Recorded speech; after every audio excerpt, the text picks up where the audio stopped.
In a far corner of the galaxy, there was a race called the Krylos. They were not like humans. Their skin shimmered with a faint blue glow, and their eyes glowed brighter when they grew angry or excited. The Krylos had ruled over dozens of star systems for centuries. No one dared to challenge them. Their weapons were advanced, their ships faster, and their tactics unmatched. They saw themselves as gods among lesser beings. Drek'Von was their leader. He stood taller than most of his kind, with sharp features and a voice that commanded respect. Drek'Von believed in strength above all else. To him, power meant control, and control meant survival. Under his rule, the Krylos expanded their territory without mercy. Any planet that resisted was destroyed. Those who surrendered became slaves or tributaries, forced to serve the Empire. One day, a strange signal reached the Krylos fleet. It came from deep space, beyond the borders of their known territory. At first, the officers dismissed it as interference, but then something unusual happened. A massive object appeared on their scanners. It drifted silently through the void, showing no signs of life or activity. Curious, Drek'Von ordered his flagship to approach the object. The closer they got, the more puzzled the Krylos crew became. The object was a ship, larger than many of their cruisers. Its surface was smooth and metallic, reflecting the light of nearby stars. There were no visible weapons or markings. It seemed abandoned, yet its design was unlike anything they had ever seen. Drek'Von's curiosity turned to suspicion. He sent a team aboard the mysterious vessel to investigate. Inside, the air was stale, and the lights flickered weakly. The corridors were empty, but traces of habitation remained. The team found strange symbols etched into walls and equipment labeled in an unfamiliar language. They also discovered personal belongings: photos of smiling faces, journals filled with scribbled notes, and containers holding food that smelled odd to the Krylos. Rin, one of the engineers, examined the ship's controls. She noticed patterns in the alien script and began piecing together fragments of information. With Tayla, a linguist, she worked tirelessly to decode the data logs stored in the ship's computer. Slowly, they uncovered the truth. This was a human ship. The name US Invincible was written on a plaque near the bridge. Humans were mentioned in the logs, beings who lived on a small blue planet called Earth.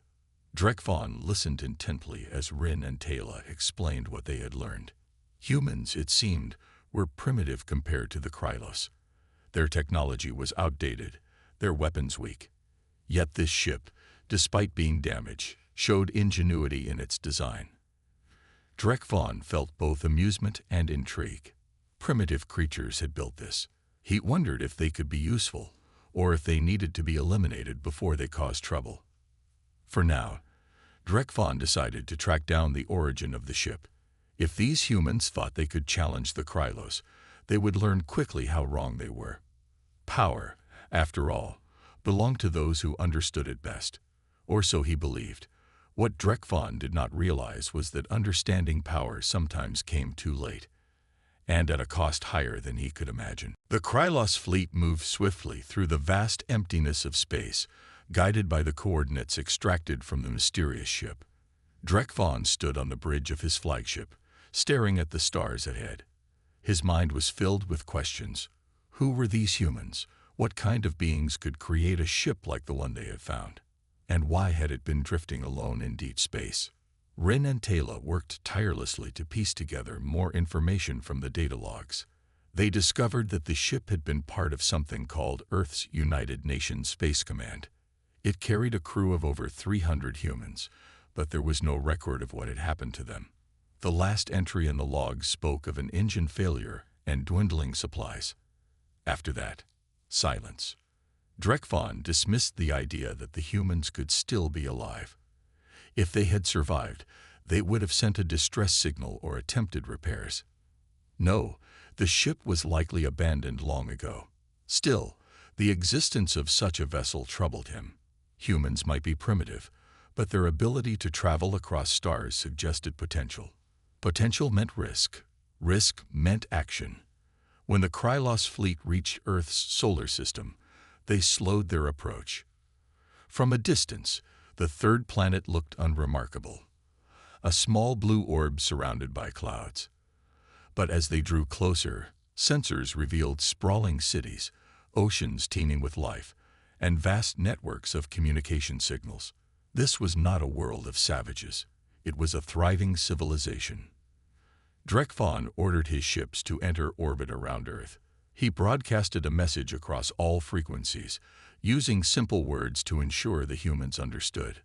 Attention, inhabitants of this planet. You are now under the control of the Krylos Empire.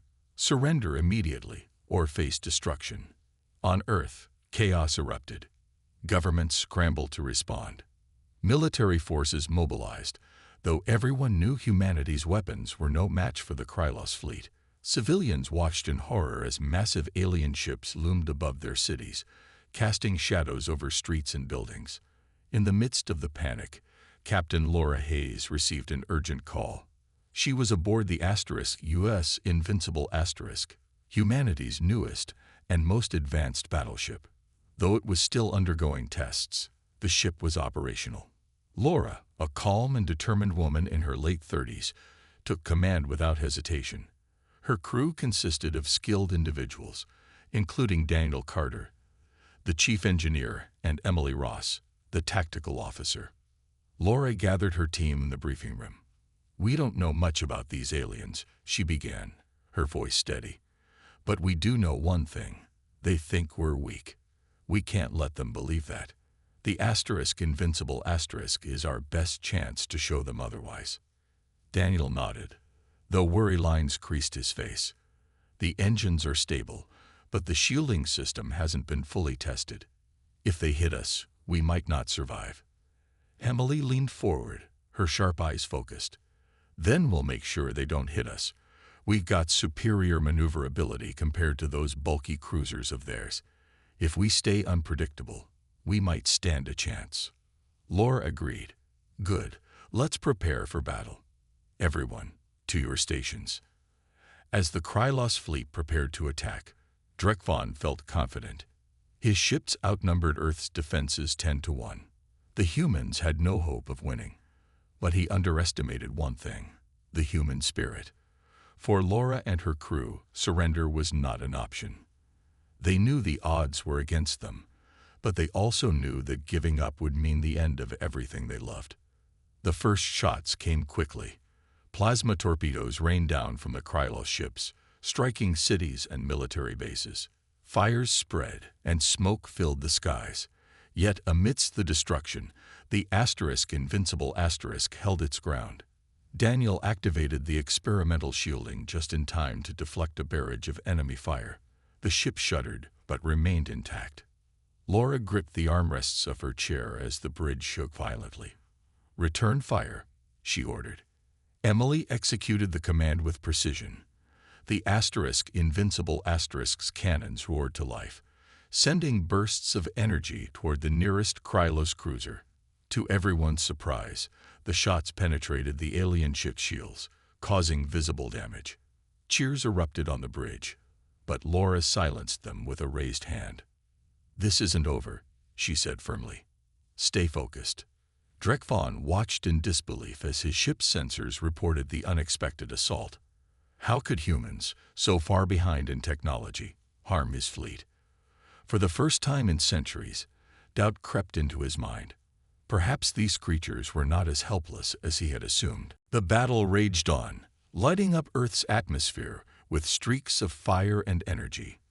The Krylos fleet unleashed wave after wave of attacks, their plasma torpedoes tearing through the skies. Cities burned, and millions of people fled in terror. The humans were outmatched, their weapons unable to penetrate the advanced shields of the alien ships. Yet, amidst the chaos, the US Invincible Asterisk stood firm. Laura Hayes gripped the edge of her command chair as the ship rocked from another volley of enemy fire. Her knuckles turned white, but her voice remained steady. "Damage report," she called out, her eyes scanning the monitors around her. Daniel Carter, the chief engineer, responded quickly. His face was pale, sweat dripping down his forehead. "Shields are holding at 40%, he said. "But if they hit us again like that, we're done for." Emily Ross, seated at the tactical station, didn't wait for further instructions. She studied the movement of the Krylos ships, analyzing their patterns. "They're predictable," she muttered under her breath. Then, louder, she added, "Captain, they keep targeting the same spots. If we adjust our position every few seconds, we can avoid most of their shots." Laura nodded. "Do it. Keep us moving." The Invincible Asterisk began to weave through space, its engines roaring as it dodged incoming fire. The Krylos ships struggled to lock onto the human vessel, their bulky designs making them slower and less agile. Laura watched as one of their torpedoes narrowly missed the Invincible Asterisk, exploding harmlessly in the distance. "Now's our chance," Emily said, her fingers flying over the controls. "Target their lead cruiser. Aim for the engines." Laura hesitated for a moment. Attacking the lead ship was risky. It could draw more fire toward them, but it might also create an opening for Earth's other defenses. "Fire," she ordered finally. The Invincible Asterisk's cannons roared, sending beams of concentrated energy toward the Krylos flagship. The shots struck true, piercing through the alien ship's weakened shields and damaging its propulsion systems. The cruiser slowed, drifting out of formation. Cheers erupted on the bridge, but Laura silenced them with a sharp look. "This isn't over," she reminded her crew. "Stay focused." Drekvan watched the scene unfold from the bridge of his damaged cruiser. Anger burned in his glowing eyes. How could these humans, so far behind in technology, pose such a threat? He clenched his fists, his mind racing. The humans had caught him off guard, but he refused to admit defeat. Not yet. "Withdraw," Drekvan ordered, his voice cold and commanding. "Regroup and reassess." The Krylos fleet pulled back, retreating beyond the range of Earth's weapons. For now, the attack was over, but the damage had been done. Cities lay in ruins, and countless lives had been lost. Still, the Invincible Asterisk had survived, and its unexpected success gave humanity a glimmer of hope. Back on the bridge of the Invincible Asterisk, the crew allowed themselves a brief moment of relief. Daniel wiped the sweat from his brow and let out a shaky laugh. "That was too close," he admitted. "If the shields had failed." "But they didn't," Laura interrupted, her tone firm. "We held our ground. That's what matters." Emily leaned back in her seat, her sharp eyes still fixed on the monitors. "They'll be back," she warned. "And next time, they'll come prepared." Laura nodded. She knew Emily was right. The Krylos wouldn't give up easily. They would regroup, analyze their mistakes, and return stronger than before. Humanity's victory, small as it was, had bought them time. But not much. "We need to use this time wisely," Laura said, standing up. "Daniel, I want you to reinforce the shields. Make sure they can handle another assault. Emily, work on new tactics. We need to stay unpredictable. And someone get me a status update on Earth's other defenses. We're not fighting this alone." As the crew sprang into action, Laura stepped closer to the viewport. She stared out at the stars, her expression grim. The Krylos had underestimated humanity once. They wouldn't make the same mistake twice. But neither would she. Whatever came next, Laura vowed to be ready. The fight for Earth's survival was far from over. The Krylos fleet retreated to a safe distance, regrouping in the cold silence of space. Drekvan paced the bridge of his damaged cruiser, his glowing eyes narrowed in thought. The humans had surprised him, and that angered him deeply. He was used to victory, to crushing his enemies without effort. But these creatures, so weak and primitive, had somehow managed to wound his pride. Rin, the engineer, approached cautiously. "Commander," she began, her voice low and respectful, "we've analyzed their weapons. They're crude but effective. Their energy output is lower than ours, but they focus it into narrow beams. That's why they can penetrate our shields." Drek Von stopped pacing and turned to face her. "And their ship?" he demanded. "What makes it different?" Taylor, the linguist, stepped forward. "Their ship uses an unusual alloy in its construction. It's lighter and more durable than anything we've seen before. Also, their shielding system. It's experimental, unstable even, but it held against our attacks." Drek Von clenched his fists. Unstable or not, it worked. And now they know they can fight back. He paused, thinking. "We underestimated them. We won't make that mistake again." Back on Earth, the *US Invincible * orbited the planet, its crew working tirelessly to prepare for the next attack. Daniel Carter moved through the engineering bay, overseeing repairs to the damaged systems. His hands were blackened with grease, and dark circles hung under his eyes. But he didn't stop. Every second counted. "Shields are reinforced," Daniel reported to Laura as she entered the bay. "But I'm still worried about the engines. If we push them too hard, they could fail completely." Laura nodded. "Do what you can. We'll need every advantage we can get." Emily Ross joined them, holding a data tablet. "I've been studying their tactics," she said. "They rely on overwhelming force, hitting the same targets repeatedly. If we keep moving unpredictably, we can stay out of their range." Laura crossed her arms. "Good. Keep refining the plan. And make sure the rest of the crew knows it. We'll need everyone working together." Hours later, the Krylos fleet returned. This time, they came with reinforcements. More ships, more weapons, more determination. Earth's skies lit up once again as plasma torpedoes streaked toward the planet. Cities that had already suffered crumbled further, and panic spread among the population. On the bridge of the Invincible *, alarms blared as the enemy fleet closed in. Laura stood tall, her voice cutting through the chaos. "All hands, battle stations. Prepare for evasive maneuvers." The Invincible * darted through space, weaving between the enemy ships. Emily guided the vessel with precision, keeping it just out of reach of the Krylos weapons. When the opportunity arose, she fired back, targeting the weakest points of their cruisers. Daniel monitored the ship's systems, calling out updates. Shields at 60%, engines holding steady. Laura watched the monitors closely, her mind racing. "Emily, aim for their formation. Break them apart." Emily nodded and adjusted the targeting systems. The Invincible * unleashed a barrage of fire, striking multiple Krylos ships at once. The alien fleet scattered, their coordinated assault falling into disarray. Drek Von growled in frustration. "They're faster than us," he muttered. "Reorganize the fleet. Focus all firepower on their ship." The Krylos concentrated their attacks on the Invincible *, relentless waves of plasma hammering at shields.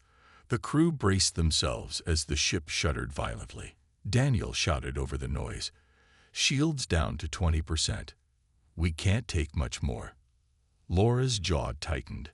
"Emily, one last shot. Make it count." Emily targeted the Lid cruiser, aiming directly at its core reactor. With a final burst of energy, the Invincible * fired. The shot struck true, piercing the cruiser's hull and igniting a massive explosion. The blast tore through nearby ships, crippling the Krylos fleet. For a moment, there was silence on the bridge. Then, cheers erupted as the remaining Krylos ships retreated once more. Laura allowed herself a small smile, though her expression quickly turned serious. "They'll be back," she said. "This isn't over." But for now, humanity had won another round. The Invincible * had proven itself, and the Krylos had learned a painful lesson. Power wasn't always about size or numbers. Sometimes it was about courage, ingenuity, and the will to fight for survival. The victory was short-lived. The US Invincible * limped back into orbit, its systems strained to the breaking point.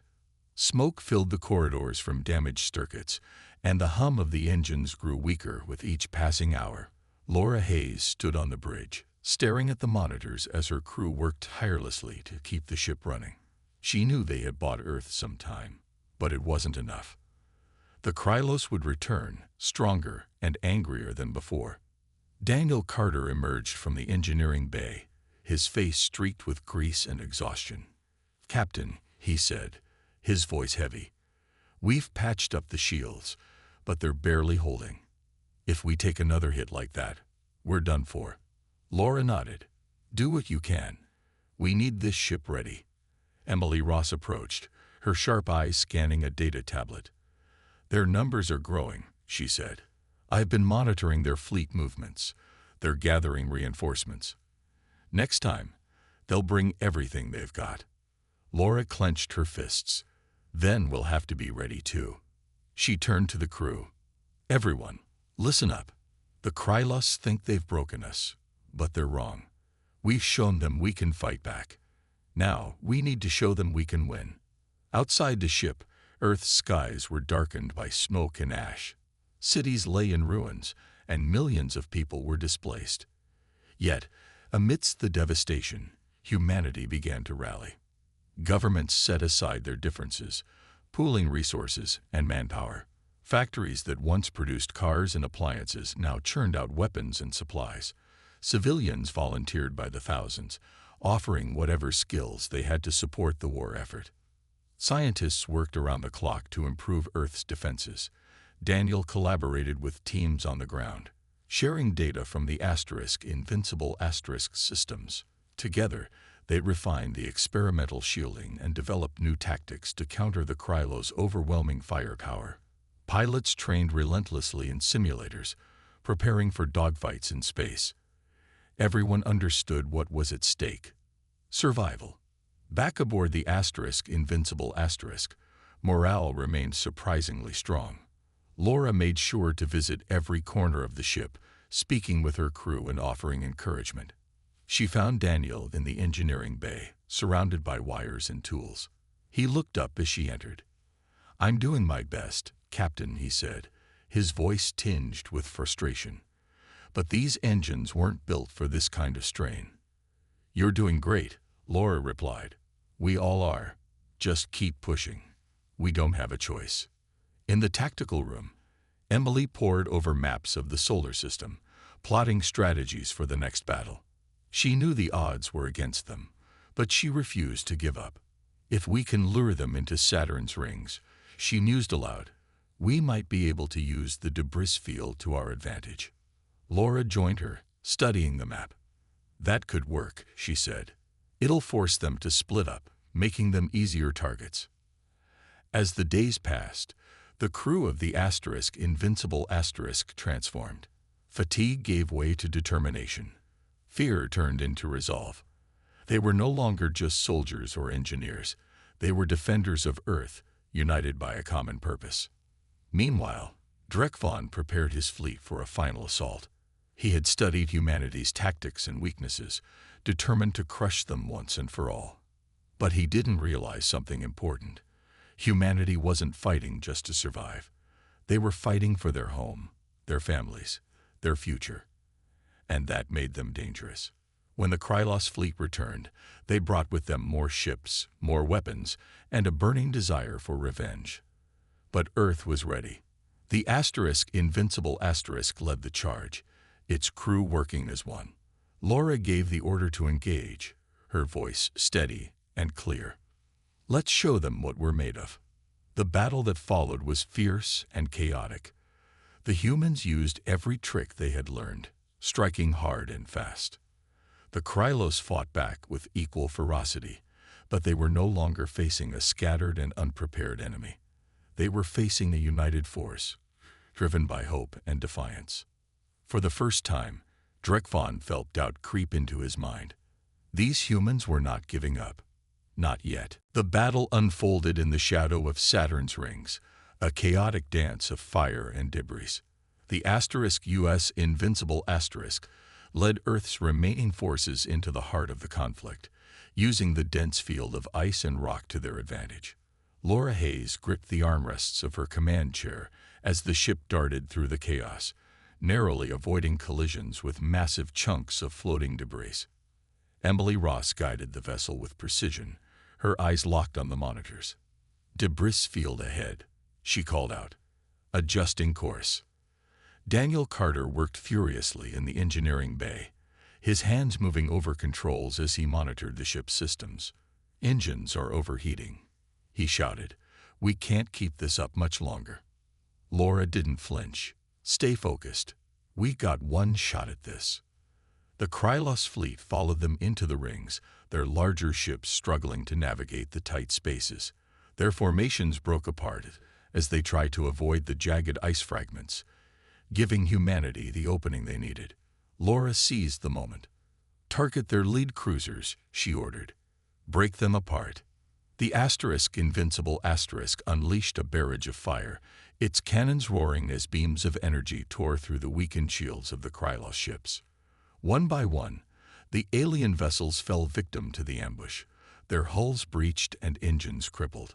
Explosions lit up the darkness, sending shockwaves through the debris field. Drekvon watched in frustration as his fleet faltered. His glowing eyes narrowed as he realized the humans had turned the battlefield into a trap. "They're using the environment against us," he muttered, his voice low and dangerous.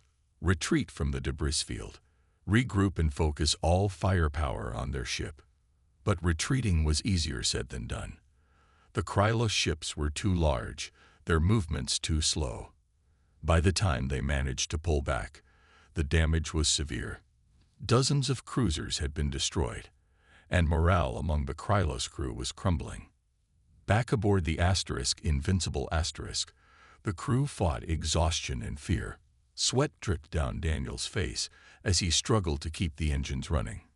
"Captain," he called out, his voice strained, "we're pushing the engines past their limit. If we don't ease off soon, they'll fail completely." Laura hesitated for a moment, then nodded. "Reduce speed. Let's fall back into the debris field. We'll use it as cover while we regroup." The Invincible Asterisk slipped behind a massive chunk of ice, shielding itself from the Krylos view. For a brief moment, the crew caught their breath. Laura stepped closer to the viewport, staring out at the smoking wreckage of enemy ships. They had inflicted heavy losses, but the fight was far from over. "We need to end this," Laura said, her voice firm. "If we don't take them down now, they'll come back stronger." Emily nodded, her sharp eyes scanning the monitors. "There's still one thing we haven't used, the gravity pulse weapon." Laura turned to her, surprised. "It's operational." "It is," Emily replied, "but it's unstable.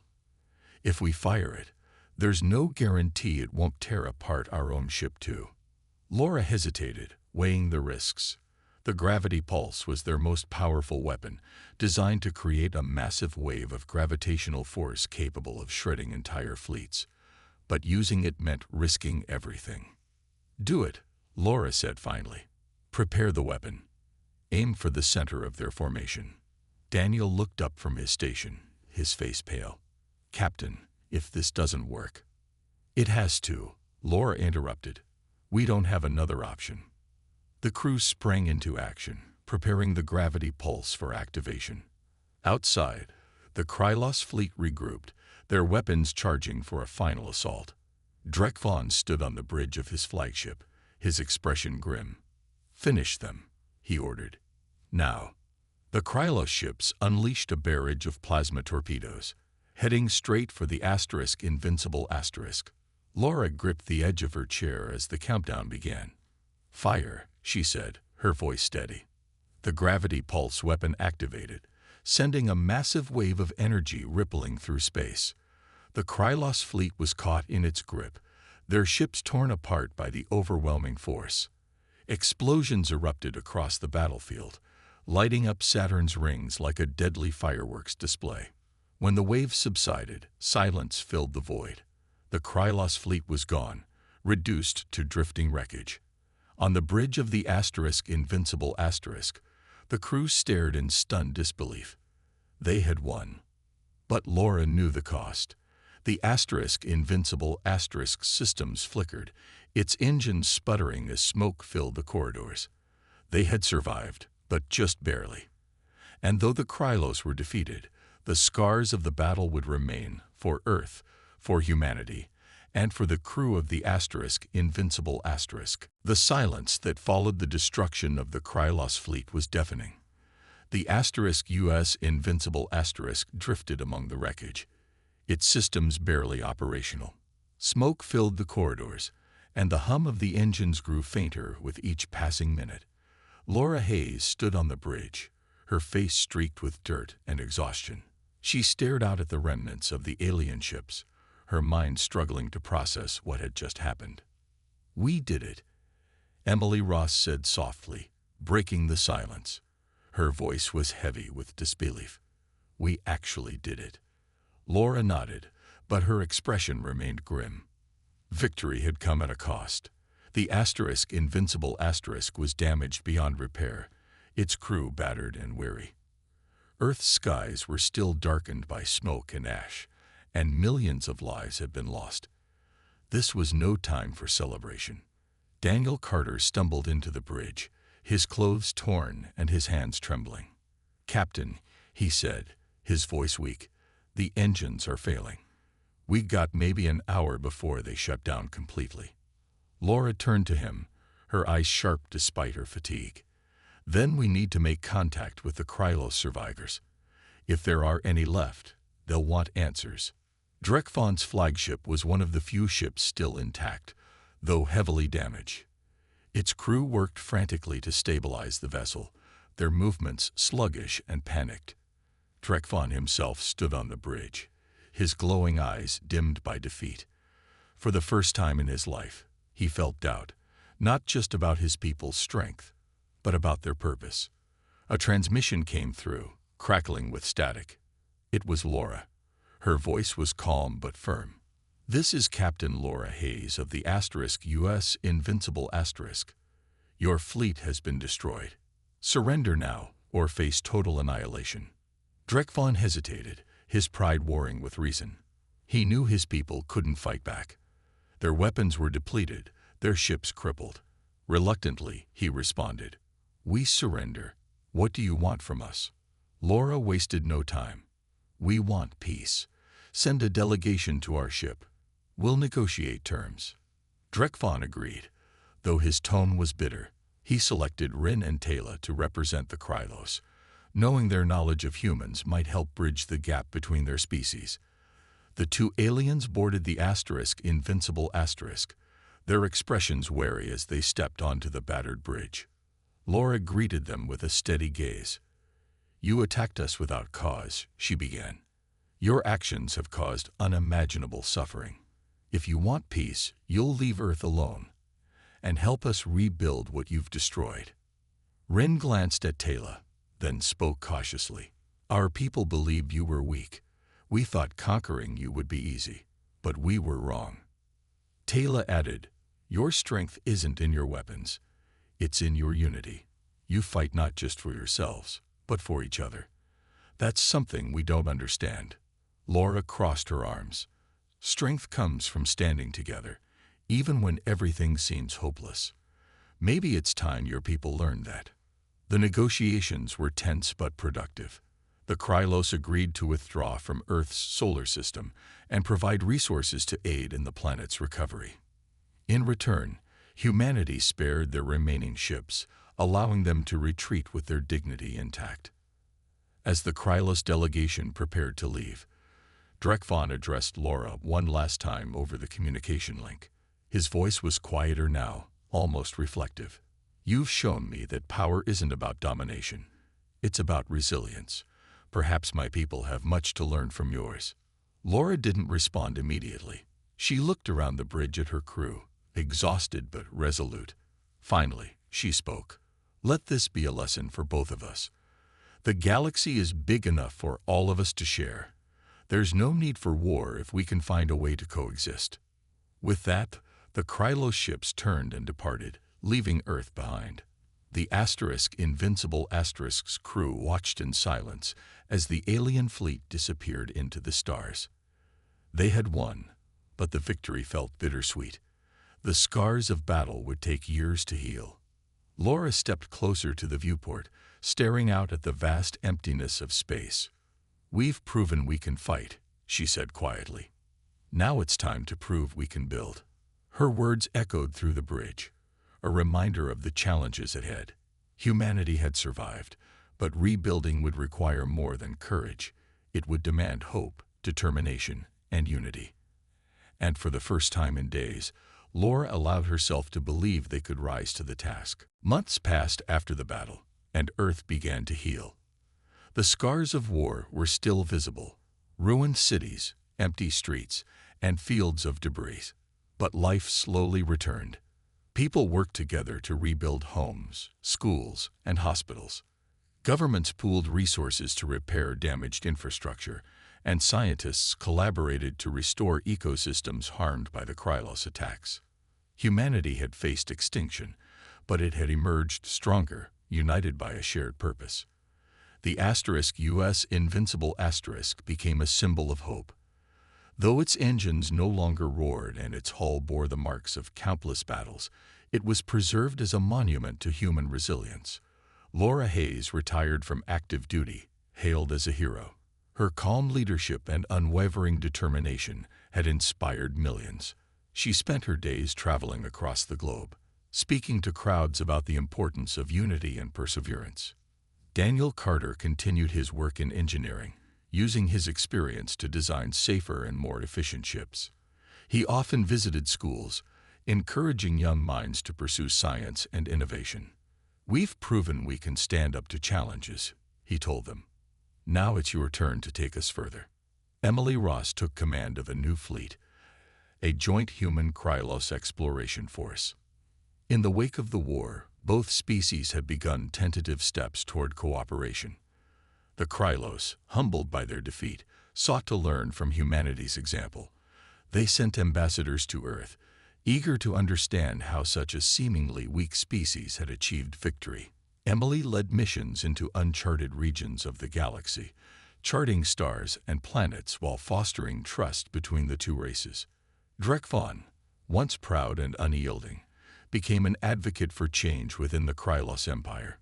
He spoke openly about the lessons learned from humanity, the value of resilience, adaptability, and coexistence.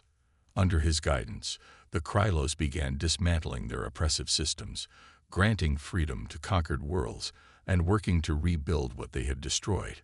Laura often reflected on the war, wondering if true peace was possible. One evening, she stood on a hill overlooking the city that had been rebuilt from ashes. Lights twinkled in the distance, and laughter echoed through the streets. Children played under the stars, unaware of the sacrifices made to ensure their future. A voice broke her thoughts. It was Daniel, standing beside her with a smile. "Looks like we did something right," he said, gesturing to the city below. Laura nodded. "We did. But this is just the beginning. There's still so much to do." Daniel chuckled. "You never stop, do you?" "Not until we've built something worth fighting for," Laura replied. "Something better than war." As the years went by, humanity and the Krylos forged a fragile but hopeful alliance. Together, they explored the galaxy, sharing knowledge and resources. They discovered new worlds, encountered other species, and faced challenges that tested their growing bond. Each success brought them closer, proving that even former enemies could become partners. The story of the US Invincible Asterisk was told for generations. It was a tale of courage, ingenuity, and the refusal to give up, even when all seemed lost. People remembered not just the battles fought, but the lessons learned. That power wasn't about domination, but about understanding. That survival wasn't enough without hope, and that unity, above all else, was humanity's greatest strength. And so, humanity stepped boldly into the stars, carrying the legacy of those who had fought for Earth's survival. The galaxy was vast and full of unknowns, but they faced it together, not as conquerors, but as explorers, builders, and dreamers.